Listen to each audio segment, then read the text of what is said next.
उत्पीड़न हो रहा था व्यापारियों का, चौड़ीकरण के नाम पर जिस तरीके से ध्वस्तीकरण हो रहा था, उनकी पीड़ा को जानने, उनकी स्थिति को जानने के लिए समाजवादी पार्टी राष्ट्रीय अध्यक्ष जी के कहने पर एक प्रतिनिधिमंडल के रूप में भाई सुरेंद्र पटेल जी, हमारे जिला अध्यक्ष चंदौली सत्यनारायण राजभर जी और तमाम मिश्रा जी सहित सभी जो पदाधिकारी यहाँ पे हैं, हमारे संबंधित साझा हैं और सब लोग हम लोग वहाँ जा रहे थे। वहाँ जाने के का मकसद यही था कि उनकी पीड़ा को समझें और उस पीड़ा को एप्रोप्रिएट जगह पर उसको बताएं, प्रशासन को बताएं ताकि उसका समाधान हो सके।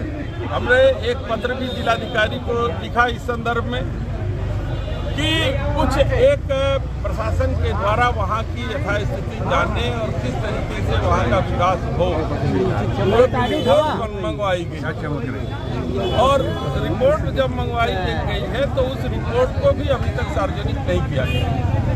तो उस परिस्थिति में हम उस रिपोर्ट की कापी भी मांग रहे थे, नहीं दिया। तो मैं स्थानीय स्तर पर जाकर के लोगों की बात सुनना चाहता था। दूसरी घटना, एक हमारी 4 वर्ष की जो अनुसूचित जाति की बच्ची है, उसका रेप हुआ और उसका परिवार अभी दीनदयाल उपाध्याय में भर्ती है, वहाँ जाना चाहता था। और तीसरा, चुनार में जो 6 लोगों की मृत्यु हो गई है, वहाँ भी जाने का की मेरी योजना थी।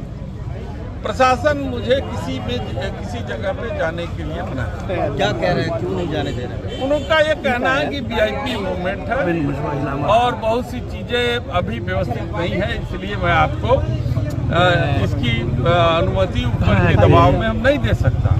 आप मुझे कोऑपरेट करिए, 10 तारीख के बाद हम जो है कि आपको ले चलेंगे।